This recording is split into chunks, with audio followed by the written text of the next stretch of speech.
La première chose que je vais faire, c'est que je vais vouloir synchroniser la totalité de mes sources. Nous sommes d'accord que c'est un même événement qui a été enregistré au même endroit.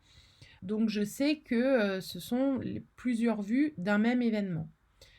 Je vais sélectionner donc mes 3 pistes, mais il peut y en avoir vraiment beaucoup plus.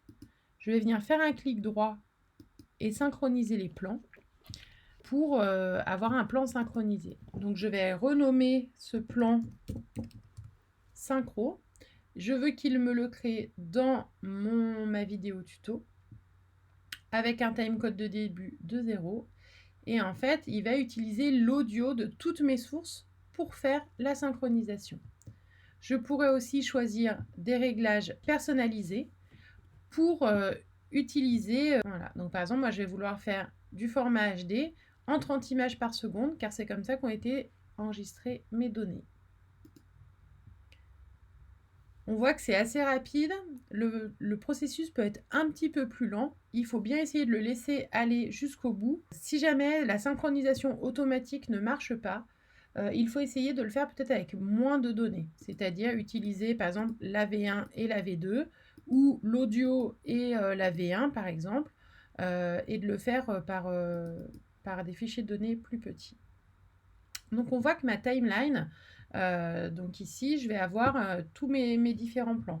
Ma capture d'écran, ma vue 1 et puis ma ligne d'audio.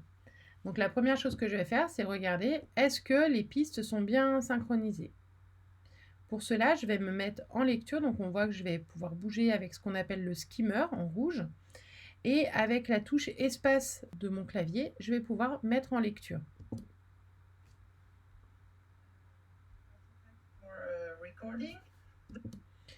Là, en fait, je ne vois qu'une seule vue.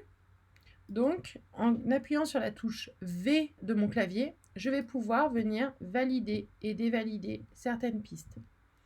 Donc, je peux utiliser aussi, à l'aide de ma souris, venir enlever le son ou augmenter le son de mes pistes.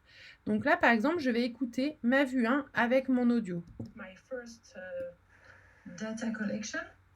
So I have 3 Donc là, on entend que les deux sons sont bien synchronisés. Je vais le faire avec ma deuxième vue.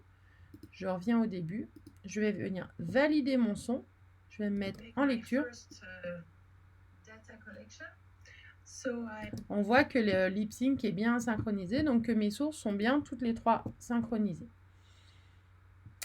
Une fois que j'ai réalisé cette première vérification, je vais maintenant créer un projet qui va venir accueillir toutes mes pistes et où je vais pouvoir procéder au montage de ma vidéo.